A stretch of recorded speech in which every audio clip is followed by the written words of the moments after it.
Bienvenue Coucou. sur cet épisode et coucou Mandalorian Grogu, le review à chaud, Ouais. le jour 1. Donc on est le 20, c'est sorti aujourd'hui. C'est sorti aujourd'hui en France. Et on l'a vu France. à 19h. Si vous voulez tout savoir. On n'était pas bien nombreux. Clairement. Voilà, là déjà on peut contextualiser. Ça n'a rien à voir avec les anciens épisodes qu'on a pu voir. L'affluence n'est pas là. Voilà. Bon, il y a plein de choses qui font que l'affluence n'était pas là aussi. La place à 15 balles, L'inflation, la guerre en il y Irak. a Alou, les Rastaquaires. Référence à des sketchs évidemment que vous connaissez tous si vous avez presque 40 ans. Alors, Mandalorian Grogu. Je pense que ça va pas être une vidéo super longue. Non. Si tu... hein, mais... Et pas seulement parce qu'on a envie de rentrer chez nous et qu'on est fatigué, mais vraiment parce que je pense qu'on n'a pas grand chose à dire. Alors, on pourrait avoir plein de choses à dire. Moi, je peux commencer. Mais on peut commencer par toi. Parce que moi, j'ai des choses à dire. Ça va peut-être aller vite. Alors, on va commencer par les choses que j'ai appréciées. Parce qu'il y a eu des choses qui étaient appréciables sur ce film, notamment les effets spéciaux sont exceptionnels. L'image est ouf. Vraiment. On voit qu'il y a un gap de franchi dans la technique niveau effets spéciaux. L'univers sonore est vraiment intéressant. Il n'y a pas les musiques épiques, blabla machin. Par contre, tout ce qui est bruitage, ambiance sonore, si tu es attentif et que tu arrives à accrocher au film, Dolby Surround, en THX, Dolby Surround Stereo X in the Night, si tu es un peu attentif, vraiment j'ai trouvé que l'univers sonore était hyper bien. Maintenant, le problème étant que quand tu as des beaux ingrédients comme ça, c'est important d'avoir un scénario à proposer. Et là, c'est la dégringolada. Là, vraiment, c'est vide. Oh my God. Je cherchais l'intérêt. C'est assez ouf. C'est assez ouf de faire un spin-off d'une série. En fait, je pensais à ça en pissant après. Ils ont un peu repris ils font un peu comme les Japonais quand ils font un film tiré d'un animé qui sort au cinéma. Généralement, c'est un film qui a pas d'impact fort sur l'intrigue générale de la série. Alors que tu aurais tendance à penser, tu dis si les gars ils mettent autant d'argent pour faire un film, pour le marketer, peut-être qu'il devrait y avoir peut-être encore plus d'enjeux dans le film que dans la série. Et tu penses que Et là, c'est l'inverse total. Tu penses que c'est comme les Japonais pour pas détruire le lore parce qu'en vue, il y a d'autres saisons ou... Moi, c'est ce que j'aurais tendance à penser. Okay. Je pense qu'ils ont une saison 4 en tête qui, elle, va peut-être enfin explorer un peu plus certaines choses qu'ils nous annoncent depuis le début et qu'ils n'ont jamais vraiment exploré. Mais là, si vous vous attendez, et pas de spoiler, vous nous connaissez, mais si vous vous attendez à explorer certaines questions qu'on peut se poser, qui sont pas forcément passionnantes, mais qu'on peut se poser depuis quelques années, depuis la première saison, n'y allez pas, parce que il n'y a pas de questions posées, il n'y a pas du coup de réponses données. Ce film, il sert strictement à rien du tout. Vraiment, il n'a aucun intérêt. Absolument aucun. Il se divise en 3 parties. Le début, le milieu et la fin. Non, au-delà de ça, ce qui est évidemment voilà, pour tous les films, c'était drôle. Hein. Non, au-delà de ça, en fait, tu as une partie où c'est Mando qui est mis en avant. Donc, c'est la première partie. T'as une partie au milieu où c'est Grogu qui est mis en avant. Voilà, on peut dire que c'est les aventures de Grogu solo, quoi. Solo Grogu. Qui a énormément de chance dans sa vie, apparemment, parce qu'il tombe que sur des gens gentils. Vraiment. Et puis, à la fin, c'est un medley de tout. Bizarrement, j'ai vraiment apprécié la fin. Qui, je trouvais, ressemblait à un Star Wars. Sigourney Weaver dans Star Wars, c'est un bonheur. C'est très court, ça va très vite, mais elle a toute sa place dans cet univers en fait. C'est ça qui est ouf, c'est qu'elle aurait dû être là depuis bien longtemps. à la place de certaines personnes qui nous ont ramenés dans le 7, 8, 9, qui n'ont servi à rien. Dixit, la dame de Jurassic Park. Bref, mais non, franchement, Sigourney Weaver, j'ai vraiment apprécié qu'elle soit là. Ça m'a fait plaisir de la voir. Elle est toujours charismatique. C'est un truc de ouf. C'est surtout le seul visage humain que tu vois pendant 2 heures. Certes, mais au-delà de ça, moi je fais pas trop la différence, j'avoue. J'ai l'habitude quand je suis dans Star Wars. Ce n'est pas une critique. Non, mais tu vois, c'est vrai que j'ai même pas vu. Mais quand je suis dans Star Wars, il y a plus le filtre humain, pas humain. Mais c'est vrai qu'il y en a plein qui le font. Mais franchement, je me suis dit, mais oui, en fait, en dehors du film. Je me suis dit, mais oui. Dans Star Wars, Sigourney Weaver, vous auriez dû la mettre depuis longtemps en fait. Donc c'était un petit plaisir, voilà, de la voir. La scène de combat à la fin est intéressante, un peu courte, mais au moins elle nous met dans Star Wars. Plus que tout le reste où tu as l'impression que c'est un medley entre Le Seigneur des Anneaux, le monde de Narnia et Star Wars gros goût quoi. Et le début commence pas trop mal avec le fils de Jabba que je crois qu'on voit quand il est petit dans une des séries, mais à vérifier. Rota, je crois qu'on le voit dans les séries animées, mais j'étais pas sûr. C'est lui dans Clone Wars, le petit... c'est la question que je me pose. C'est la question que je me posais aussi. Parce que c'est le fils de Jabba et c'est le seul fils de Jabba. Oui. Donc à mon avis, vu que c'est Dave Filoni et Favreau, ils auraient pas fait un truc chelou. Donc je pense que c'est lui. Ce qui est intéressant, parce que c'est un personnage, mine de rien, qui est étonnant. On ne s'attend pas à le voir, mais il est intéressant. Pour revenir sur ça, pour revenir sur les points positifs, il faisait partie de mes points positifs. Voilà, cool. Je trouve que le personnage est touchant, oui, assez surprenant.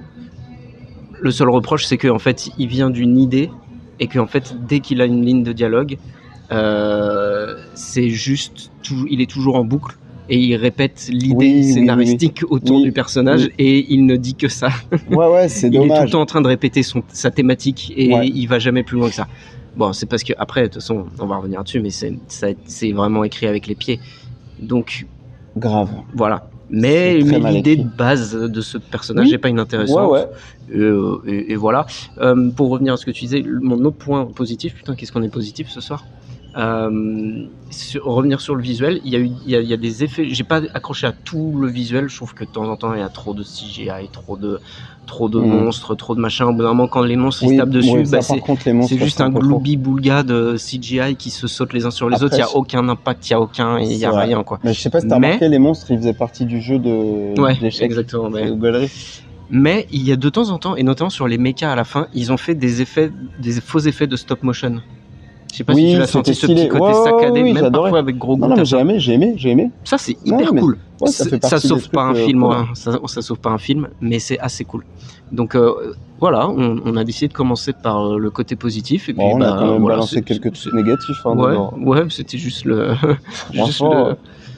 surface. Non, mais ouais, voilà. Donc pour le positif, vas-y, je t'en prie, pour le négatif. Ouais, ça, honnêtement, ça sert à rien. Moi, j'ai pas envie de m'étendre là-dessus, de faire mon nerd et d'aller choper tous les trucs qui vont pas, parce que déjà, on n'a pas le temps, et puis parce que au bout d'un moment, c'est chiant.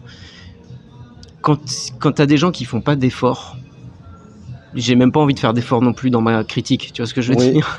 Oui. En fait, alors, il y a des efforts qui sont faits, on le disait, là, t'as des dizaines et des dizaines d'artistes qui bossent. Incroyable, et ils sont géniaux. Et eux, ces gens-là, il faut les célébrer. Ouais. C'est ce qu'ils ont fait avec ce film, visuellement et au niveau sonore, c'est magnifique. Voilà. Mais les personnes qui sont en charge, reprenaient des cours.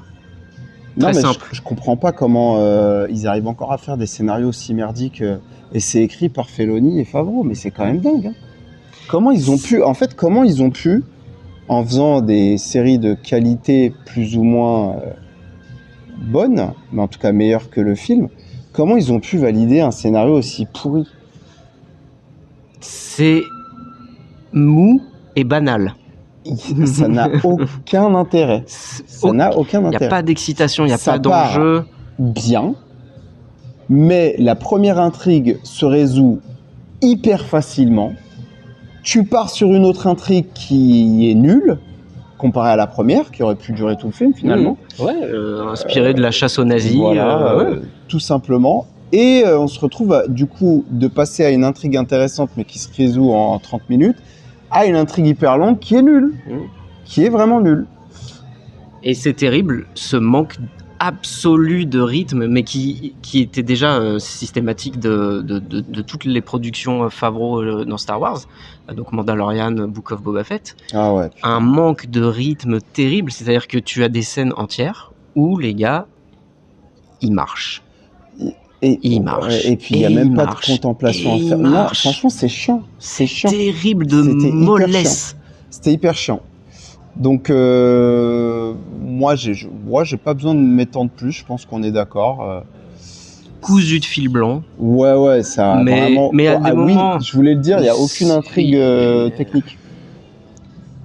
Mais non, mais il y a aucune difficulté. De toute façon, recul, il n'y a pas de thématique déjà. Il n'y a aucune thématique annoncée. C'est-à-dire qu'il n'y a pas de, comme je dis, il n'y a pas d'enjeu, il n'y a pas de quête. On sait toujours pas qui est bon, il n'y a pas de réponse, il n'y a rien. On ne sait pas où ça va. C'est le degré zéro. On ne sait pas où ça va. On dirait une série qui a été... des épisodes d'une série qui ont été collés. Voilà, un arc. Et c'est même pas une série intéressante. Un peu inutile, voilà.